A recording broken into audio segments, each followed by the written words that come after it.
My name is Linda Monroe. I'm 58 years old and I live alone in a small colonial house just outside New Haven, Connecticut. Last Thanksgiving, I cooked for 5 people and ate alone. I still remember the way the candlelight danced across the silver I had polished the night before. The table was set perfectly, 5 linen napkins folded. Just so, 5 plates warmed in the oven, 5 little name cards in my best handwriting.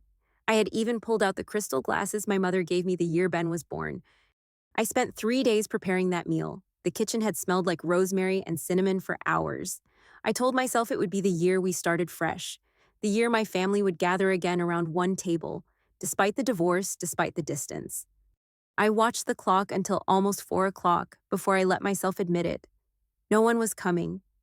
I sat at the head of the table with the turkey still steaming and the cranberry sauce untouched, listening to nothing but the faint hum of the refrigerator and the soft tick of the wall clock. There's a kind of silence that feels sacred. Not peaceful, not sad, just final. That's what the house felt like that day, as if it had been holding its breath waiting for laughter that never came. I didn't cry. I didn't touch the food. I just sat there surrounded by everything I had made with love, wondering when love had stopped being enough. After my husband died in a car accident, it felt like the world kept moving, but left me behind. Ben was 11, still small enough to crawl into my lap, but old enough to understand something had shattered. I didn't have time to grieve properly. Life didn't pause just because mine had cracked open. I started teaching piano lessons in the afternoons and cleaning office buildings at night. Some days I ran on 4 hours of sleep and 2 cups of gas station coffee.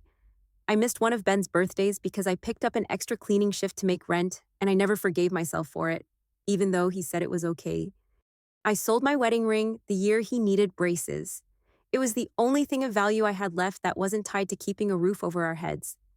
I remember handing it to the pawn shop clerk and walking out without looking back, telling myself teeth mattered more than sentiment. Christmas was always tight, but I made it work. There were presents under the tree and a turkey on the table, even if I had to buy the bird with grocery store coupons and skip my own lunch for a week. Ben never knew the corners I cut. I made sure of that. I didn't complain. There wasn't time and there wasn't much point. Loving someone to me meant you showed up. You did the hard thing. You gave everything without expecting anything in return. Looking back now, I think I believed that kind of love would always come back to me. That showing up was the same as being remembered. I didn't understand yet that people can grow up and forget who held them up when they couldn't stand on their own. Ben got into college on a partial scholarship, and I did what I had to do to cover the rest. I took out a parent loan, picked up evening shifts at a catering company, and packed sandwiches in my car between deliveries. When the graduation day came, I was the one who sewed his cap back together the night before, because it had split at the seam. He laughed when he saw it. The next morning said I always fixed everything. I remember the way he hugged me after the ceremony, how his shoulders finally matched mine in height, but he still felt like my little boy. Back then, it felt like we were a team, like no matter how grown he got, I'd always have a place by his side. When he met Heather, I welcomed her with both arms. I gave them my blessing, passed down the family recipe book, and even taught her how to make the pecan pie Ben loved since he was 7. She said it was too sweet, but she smiled when she ate it. When their children came, I made space for them in my life without hesitation. I kept extra toothbrushes in the guest bathroom, board games in the living room, and special snacks in the pantry with their names on the boxes. Destiny liked apple chips, and Harvey couldn't go a weekend without his dinosaur gummies. Some weekends they stayed over, and I didn't mind a bit. I sang lullabies, warmed milk, and carried Harvey back to bed when he wandered into the hallway half asleep. I cherished every tiny moment, believing I was helping build the kind of memories that would stay with them for a lifetime. Back then, I thought love like that created roots, that if you kept giving, you'd always stay close. I didn't realize how quietly people can start moving away even while they're still smiling at your table. The house smelled like cinnamon and rosemary by noon. I had spent 3 days preparing the meal, from brining the turkey to baking Destiny's favorite pumpkin pie. The lace tablecloth had been passed down from my mother, and I pressed it that morning thinking she would have smiled at how carefully I laid it out. Each place setting had a name card: Ben, Heather, Destiny, Harvey, and me. I polished the silver until it gleamed, lit candles in the centerpiece, and even warmed the plates in the oven like my mother used to do. By 3 p.m., I was pacing in the hallway, still in my burgundy dress, trying not to smudge the lipstick I had applied with care. Maybe they were just running late. Maybe Harvey had spilled something. Maybe Destiny wanted her hair redone. At 3:15, I checked my phone again. No messages, no missed calls. I told myself not to worry that families with kids always ran a little behind. By 3:47, I couldn't pretend anymore. My hand trembled slightly as I called Ben. I tried to sound light cheerful, even asking if they were close or if traffic had slowed them down. There was laughter in the background, the kind that comes from full bellies and familiar stories. He sounded surprised to hear from me. Said they were at Heather's mother's house. The kids wanted to be with their real grandma this year. I didn't say anything for a second. My brain tried to wrap around those words as if I had misheard them.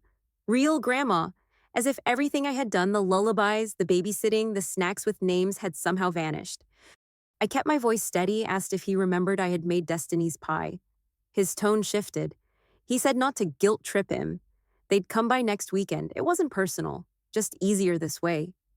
When the call ended, I placed the phone down beside the still warm rolls. The turkey sat untouched, the cranberry sauce still glistening in the crystal bowl. I stared at the 5 plates perfect and untouched like props on a stage, waiting for actors who would never show. The candlelight flickered across the china. The house was so quiet I could hear the tiny pop of the wax as it burned down. Something inside me curled inward, not in anger, not yet.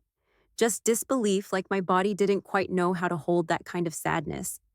Real grandma. That's what he called her. The words looped in my head as I sat at the table, surrounded by the smell of roasted turkey and cinnamon, everything still warm except me. I didn't move. I didn't cry. I just sat there staring at the plates I had set with such care, like I was waiting for someone to tell me it had all been a mistake. But no one came. The rolls began to cool, the cranberry sauce lost its shine, the candles burned lower, casting long shadows across the lace tablecloth I had ironed that morning. It wasn't just a missed dinner. It wasn't even about being forgotten. It was about being erased. Quietly, completely, as if I had never mattered. That kind of loss doesn't come with noise. It settles in the body like a stone in deep water, heavy, cold, still. I didn't get angry, not yet. I just sat there, hands folded in my lap, realizing that the version of family I had been holding on to didn't exist anymore. Somewhere between the birthdays I babysat through and the pies I baked, I had become optional, decorative, not real. And now the table that once meant tradition had become a mirror, showing me the truth I had refused to see. I stayed there until the last candle flickered out, not because I was hoping they'd walk through the door, but because I needed to feel it, all of it, without looking away. I left everything as it was, the food, the plates, the folded napkins, even the little name cards that now felt more like labels on a display than part of a real holiday. The smell of rosemary clung to the air. It was too quiet to be peaceful. It felt like the walls were listening, watching, waiting for someone who wasn't coming back. I walked through the house like a stranger in a place I used to know. The hallway still held the scuff marks from Ben's sneakers when he was 8. The living room had faint dents where Destiny's playpen used to sit. Everything around me had once meant something. Now it just echoed. I stopped at the mantel and looked at the photo we'd taken last Christmas. Ben had his arm around me. Heather was smiling like she belonged. The kids were beaming in matching pajamas. It looked like a real family. But it was a lie. A beautifully wrapped one strung with lights and held together with just enough pretending to pass. I had believed it for too long. Thought if I smiled hard enough, cooked well enough, gave enough, I could make it real. That photo used to comfort me. Now it felt like a trick my heart had played on my memory. The version of us in that frame didn't match what I felt now, sitting in a house full of ghosts. Every room held a moment I had poured myself into. Birthday banners taped to door frames, stains on the carpet from spilled juice boxes, the dent in the wall from when Ben tried to roller skate inside. But the rooms had gone still. Even the furniture felt like it was bracing for a truth I hadn't wanted to admit. I wasn't part of their life anymore. I had become a chapter they no longer read. I touched the photo frame one last time before walking away. It didn't break, it didn't fall, but something in me did. And this time, I didn't try to pick it up. The next morning, I stood in front of the mantel and picked up the photo. It felt heavier than I remembered, like it had soaked up everything I hadn't said the night before. I carried it to the kitchen table and pulled it from its silver frame. The scissors were right where they always were, tucked beside the old bottle opener in the drawer. I didn't hesitate. I placed Ben's face between the blades and made one clean cut. Then Heather's caught mid-laugh as if she didn't know I was already slipping out of the frame. Their smiles folded in my palm like old receipts. I couldn't bring myself to cut out Destiny and Harvey. They were still too young to understand what had been taken from me. Maybe someday they would. I turned the photo over and picked up the red pen Harvey gave me last Mother's Day. It still worked. I wrote one sentence in my neatest handwriting. A table set for love. Only ghosts showed up. I placed the photo fragments and the note inside a plain envelope. No return address, just their names and street number in clean block letters. When I dropped it in the mailbox, I didn't feel vengeful. I felt finished. It was my quiet goodbye, not with words or demands, just the truth. Finally delivered. I walked into the law office just after lunch on a Tuesday. It was a modest brick building I had passed for years but never had reason to enter. The receptionist greeted me with a quiet smile and handed me a clipboard of forms. I filled them out carefully. Name, address, reason for the visit. I brought my old will in a folder along with notes I had written the night after Thanksgiving. The attorney's name was Meredith. She looked to be in her 40s, calm eyes, clear voice, no rush in her movements. She asked what changes I wanted to make, and I told her plainly. It was time for a new plan. I said my son and his wife were no longer part of my future. I didn't say it out of anger. I said it like someone reporting the weather. Clear, icy, unavoidable. I asked to remove Ben and Heather from everything. Every asset, every note, every instruction. Meredith paused, maybe waiting for me to soften or take it back, but I didn't. Instead, I asked her to set up a trust for Destiny and Harvey. They could inherit something if they visited me once a year every year until they turned 21. A real visit. No drop-ins, no phone calls. A full day with me. If they didn't come, the trust would dissolve. The money would go to charity. It wasn't a punishment. It was a decision to be seen while I was still here. I asked to donate my house to a local shelter for women and children.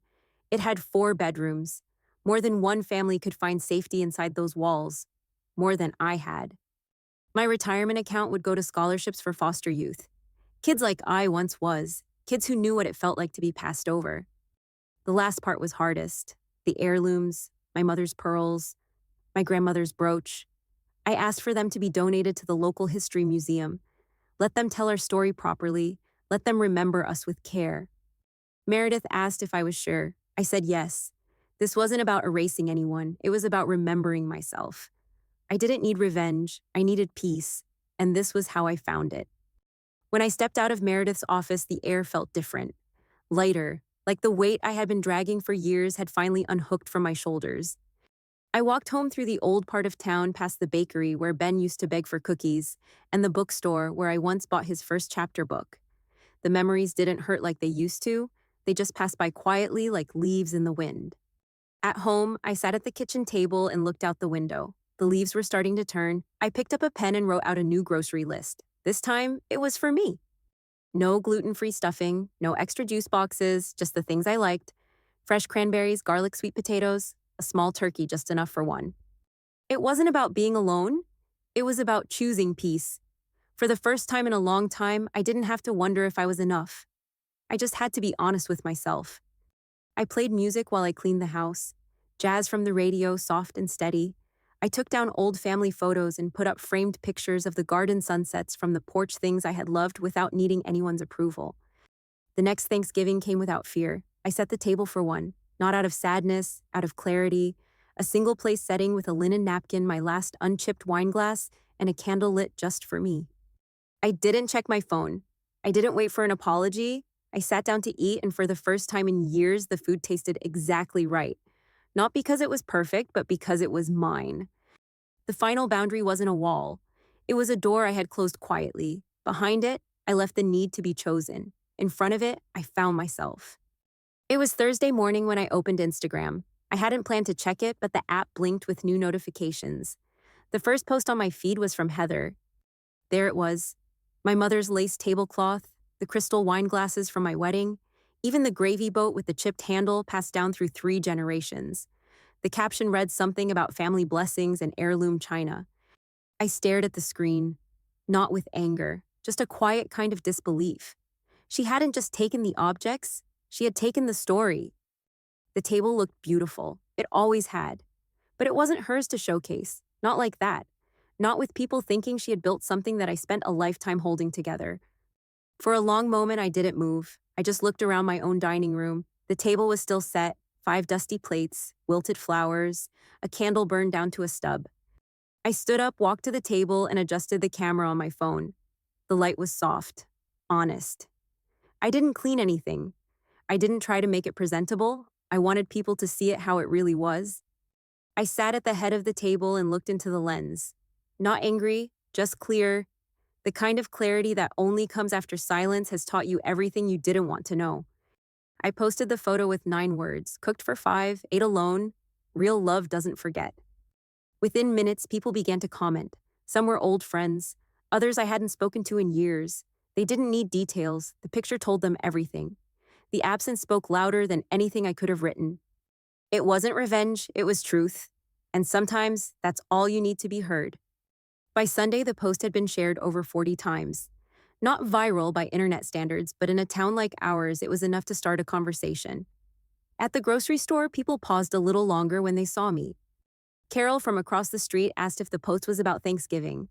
I didn't answer directly, I just said it was about remembering what matters. Her eyes softened. She nodded like she understood. Then the call started. Ben's name lit up my screen. I let it ring once, then answered. He asked if I could take the post down, said it was causing tension, said Heather's partnerships were being questioned.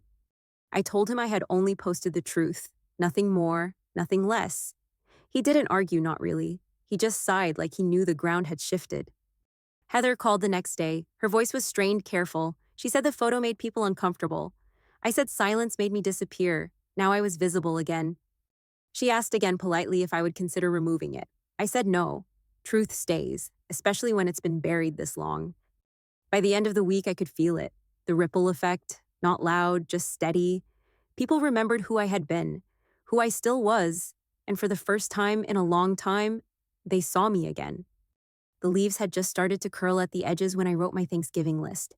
This time, there was no worry about who liked what or who might suddenly cancel. It was just me, and for once that felt like enough. I walked the aisles at the local market slowly. I chose a small turkey, the kind that wouldn't leave me with days of leftovers. I picked out fresh cranberries, butternut squash, and real maple syrup not because anyone expected it, but because I liked the way it smelled when it caramelized in the oven. There was no rush, no performance. I played music while I cooked. I wore the soft house slippers Ben once gave me before the world got complicated. The kitchen filled with warmth and garlic, and for the first time in years, so did I. On Wednesday night, I ironed a single linen napkin and laid it next to one plate. I placed a fresh flower in a mason jar. The house was quiet but not lonely. It was mine, and I was beginning to remember how good that could feel. Thanksgiving morning came with golden light and no expectations. I dressed in burgundy and pinned on my mother's brooch. Not because anyone would see me, but because I wanted to honor who I came from. I served myself around 2 in the afternoon. That used to be our time. Now it was my own little ritual. The food tasted better than I remembered, and I didn't need anyone to tell me I did a good job. I already knew. Just as I reached for the last bite of sweet potato souffle, the doorbell rang. I wasn't expecting anyone. My hands paused in midair. For a second, my heart did too. Through the peephole, I saw a little girl holding a foil-covered plate and her mother beside her. It was Emma from next door and her daughter Sophie. When I opened the door, Sophie grinned like she'd been waiting all morning. She said they brought cookies and that I smelled like her grandma in Mexico. I blinked, caught off guard by her sweetness. Emma smiled and asked if they could come in for a bit. I said yes, without thinking. We sat at the kitchen table, not the formal dining room, just the kitchen where life felt real. Sophie told me about squirrels in their backyard and how she was convinced they hosted secret parties after dark. Emma talked about moving from the city and how quiet the neighborhood felt at night. We laughed. We didn't talk about family or pain or anything heavy, just cookies, squirrels, and garden smells. When they left, Sophie gave me a tight hug. She said I was kind like her grandma and that she wanted to come back to hear more about the squirrels in my garden. I promised her we would, and I meant it. Later that evening, I washed my plate, folded the napkin, and wrapped leftovers just for me. My phone buzzed. It was a message from Ben. He said the kids had been asking about me.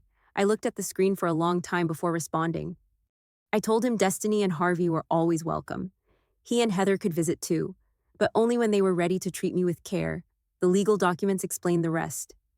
Then I powered off my phone. I had dishes to finish and a candle to blow out. The house smelled like cinnamon and roasted squash. My heart didn't ache this time. It beat steady, quiet, full. And that was enough. Sometimes the deepest pain isn't being left behind. It's realizing you were never meant to be carried forward. But that doesn't mean you weren't worthy. If someone makes you feel like you no longer belong, let them go. You're not less. You're just not part of their story anymore. And that's okay, because your story still matters, maybe even more now. You get to choose how it ends.